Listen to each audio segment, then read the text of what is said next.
तुम में से जितने भी लोगों ने इस वीडियो पे क्लिक किया है, इनमें से काफी सारे लोग मिंगल हो सकते हो, यानी एक कपल हो सकते हो अपने स्कूल में। काफी सारे लोग सिंगल वाली टीम से हो, सलमान भाई वाली टीम से।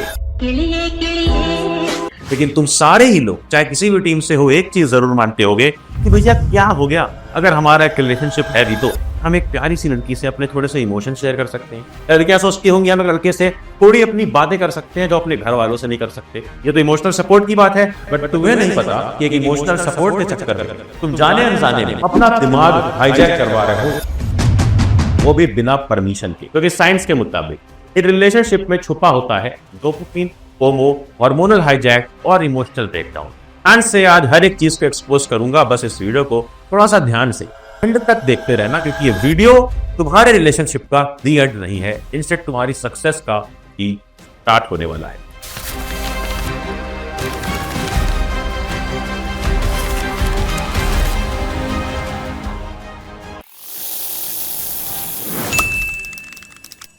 क्या हाल पढ़ लेके आएंगे अक्षय भैया back at back for a very serious call. क्योंकि तुम्हें नहीं पता है कि तुम्हारा दिमाग एक केमिकल फैक्ट्री है, वो पता है ना, और उस केमिकल फैक्ट्री का ही वो है डोपामीन। और ये डोपामीन एक ऐसा फील गुड हार्मोन है जो तुम जब भी कोई अच्छा काम करते हो तो दबा दबा के रिलीज होता है, तुम्हारी पूरी बॉडी में फैल जाता है। जैसे जब भी उसका मैसेज आता है रात को 12 बजे एक आई मिस यू लिख करके आता है, जब तुम उसको अपनी रील्स भेजते हो, रील्स पर रिएक्शन आता है, कुछ वाले इमोजीज आते हैं, तुम्हारे दिमाग में निकलता है डोपामीन। बट प्रॉब्लम ये है कि ये डोपामीन रिलीज इतना ज्यादा एडिक्टिव है जितना ड्रग, गैम्बलिंग या फिर अल्कोहल एडिक्शन। बट हम ऐसा करते क्यों हैं? क्योंकि इन सब के पीछे छुपा हुआ है फोमो, एक ऐसा राजा जिसने तुम सबको हंट बना करके रखा है। यानी तुम सब उसकी प्रजा हो और वो एक अकेला राजा।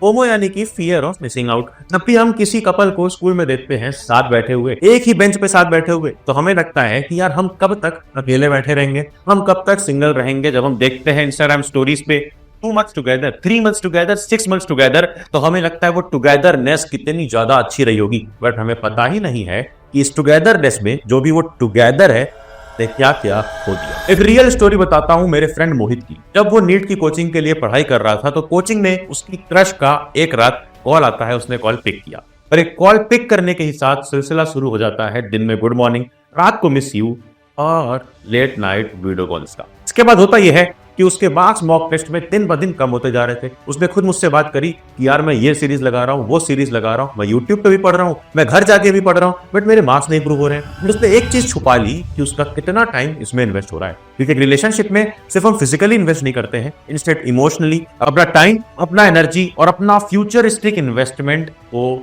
बहुत गंदी तरीके से वेस्ट करते हैं। क्योंकि फिर उसने नीट में फर्स्ट ड्रॉप लिया, सेकेंड ड्रॉप लिया और थर्ड ड्रॉप में जाकर उसका नीट क्लियर भी हुआ जब का रिलेशनशिप नहीं। सच बता रहा हूं, उसने मुझसे खुद बोला कि काश उस वक्त मैं अपना प्यार नहीं, अपना डॉक्टर बनने का सपना मेन फोकस में लेकर के चल रहा होता तो मैं आज MBBS के 3rd-4th ईयर में होता, जब आज मैं अपना पहला साल शुरू करने जा रहा हूं। और एक रिसर्च कहती है कि ब्रेकअप के इमोशनल दर्द की वजह से स्टूडेंट्स का कंसंट्रेशन, पढ़ाई पर असर बहुत ज्यादा पड़ता है। और मोहित ने भी यही बताया था कि ब्रेकअप एक दिन में नहीं हुआ, उसका ब्रेकअप 1 से 2 महीने में हुआ और उसके बाद उसे 12 से 14 महीने लग गए सिर्फ मूव ऑन करने में। कई लोग तो 3-3, 4-4 साल के बाद भी मूव ऑन नहीं कर पाते, क्योंकि ये बिल्कुल वैसा ही है जैसा एक ड्रग एडिक्शन से मूव ऑन करना होता है। इसका रीजन उसने खुद बताया, हार्मोन हाईजैक। कि हमारा एडोलसेंस के टाइम पर बहुत ज्यादा लेवल में टेस्टोस्टेरोन और एस्ट्रोजन बनता है, जिससे हम दूसरे अपोजिट जेंडर्स की तरफ अट्रैक्टेड होते हैं। बट इसी अट्रैक्शन के साथ 2 और खेल चल रहा होता है। नंबर 1, एडोलसेंस में हमारा लिम्बिक सिस्टम बहुत अच्छी तरीके से डेवलप हो जाता है, जो इमोशंस को हैंडल करता है। लेकिन नंबर 2, हमारा प्री फ्रंटल कॉर्टेक्स, जो कि लॉजिक और डिसीजन मेकिंग में मदद करता है, वो अब तक सही तरीके से डेवलप नहीं हो पाता। यानी हमारे पास इमोशंस का एक्सीलरेटर है पर लॉजिक का ब्रेक नहीं है। और ऐसा ही कुछ केस सामने आता है गोवा के पानाजी इलाके से, जहां पर कुछ माइनर लड़कियां और कुछ कॉलेज गोइंग गर्ल्स अपने बॉयफ्रेंड्स को अपनी कुछ पर्सनल क्लिप शेयर करती हैं, जिस क्लिप को वो बॉयफ्रेंड, वो उनके फ्रेंड्स लेने के बाद उनको थ्रेटन करते हैं कि ईदर वो उनको कुछ पैसे दें या फिर उनके साथ फिजिकल हो, अदरवाइज वो ये क्लिप्स इंटरनेट पर वायरल कर देंगे। और वहीं मुंबई में एक माइनर गर्ल अपने बॉयफ्रेंड से लड़ाई होने के बाद उसकी एक्स की कुछ वायरल फोटोज और वीडियोस को इंटरनेट पर वायरल कर देती है। यानी एक 16 साल की छोटी सी बच्ची एक बच्ची की ही क्लिप्स वायरल कर देती है। क्यों? क्योंकि उसको जेलसी थी अपने करंट बॉयफ्रेंड की एक्स से। और उस लड़की को जिसने ये सारे वीडियोस और फोटोज शेयर किए, उसको ना ही कोई कस्टडी में रखा गया, ना ही उसे अरेस्ट किया गया, क्योंकि वो एट द एंड एक माइनर की तरह ट्रीट की गई। और दिक्कत सिर्फ टाइम की नहीं बल्कि एनर्जी और आइडेंटिटी की भी है। हम अपनी आइडेंटिटी तक खो देते हैं। यार इमेजिन करो, जितने भी हम अपने सुपरस्टार्स को इमेजिन करते हैं कि हमें ऐसा बनना है, चाहे वो विराट कोहली हो, चाहे वो एपीजे अब्दुल कलाम हो, चाहे वो हमारे धीरज चोपड़ा सर हो। अब इन सबको इमेजिन करते वक्त तुम एक चीज सोचते हो कि अभी ये क्या कर रहे हैं। काश तुमने इमेजिन करा होता कि वो उस टाइम पे क्या कर रहे थे जब ये खुद को डेवलप कर रहे थे। विराट कोहली बबल टाइम दे रहा था अपनी नेट प्रैक्टिस पे, एपीजे अब्दुल कलाम अपनी किताबों में लगे थे, वही नीरज चोपड़ा प्रैक्टिस सेशन में घंटों घंटों पसीने बहा रहे थे जब वो तुम्हारी एज में थे, यानी वो 15 से लेकर के 21-22 वाली उम्र। और आज तुम 15 से लेकर 21-22 वाली उम्र में सिर्फ एक छोटी सी बात को लेकर डिमोटिवेटेड हो कि उसका भैया रात को गुड नाइट नहीं आया तो साथ में इमोजी नहीं आया, इमोजी आया तो उसने आज वीडियो कॉल नहीं किया। अब इसका 3 स्टेप का बड़ा सिंपल सा सॉल्यूशन है। Number 1, awareness. तुम्हारे अंदर अवेयरनेस होनी चाहिए, तुम्हें मालूम होना चाहिए किसी का वो कॉल, किसी का वो मैसेज, किसी का वो चैट, किसी की वो रील, किसी का वो शॉर्ट, किसी का वो प्यारा सा वीडियो कॉल मुझे ग्रो कर रहा है या स्लो कर रहा है। अब ये ग्रो और स्लो का डिफरेंस तुम्हें बहुत ज्यादा आगे बढ़ा सकता है। Step number 2, delay gratification. Navy seals और बहुत एलीट स्पोर्ट्समैन ये टेक्निक यूज करते हैं। यूएस के एक बहुत फेमस एथलीट थे, उनको बार बार फील होती थी स्मोकिंग की, बट स्मोकिंग की वजह से उनका अगला ओलंपिक परफॉर्मेंस हिंडर हो सकता था, यानी उसमें एक ब्रेक लग सकता था। अब इसको उन्होंने डिले कैसे किया, एक साइंटिफिक तरीके से, जिसको हम बोलते हैं 10 मिनट डिले। यानी जब भी तुम्हें किसी ऐसी चीज की अर्ज फील हो रही है जिसमें तुम थोड़ा सा एडिक्टेड हो या बहुत एडिक्टेड हो, तो उसको फील होते होते ही तुम रियलाइज कर लो कि हाँ ये फीलिंग आ रही है। तो इस फीलिंग को अवॉइड हम कितना करेंगे, सिर्फ 10 मिनट।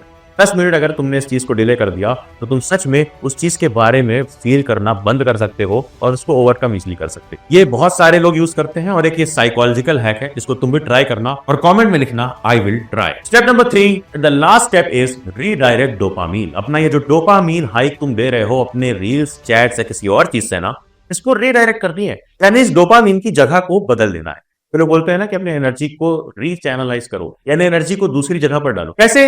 अपनी जो खुशियां तुम्हें मिल रही है ये रियल एफर्ट से ही मिलनी चाहिए, यानी जब तुम रियल कुछ काम करते हो, जब तुम असली में कुछ काम करो। ये काम कैसे कर सकते हो? कोई नई स्किल डेवलप कर सकते हो, अपना पहली अर्निंग कमा सकते हो अपनी स्किल डेवलप करके, अपना एक सोशल मीडिया पेज खोल सकते हो, उस पर खुद ग्रो हो सकते हो, दूसरे क्रिएटर्स को कम तक लाइक और शेयर करते रहो।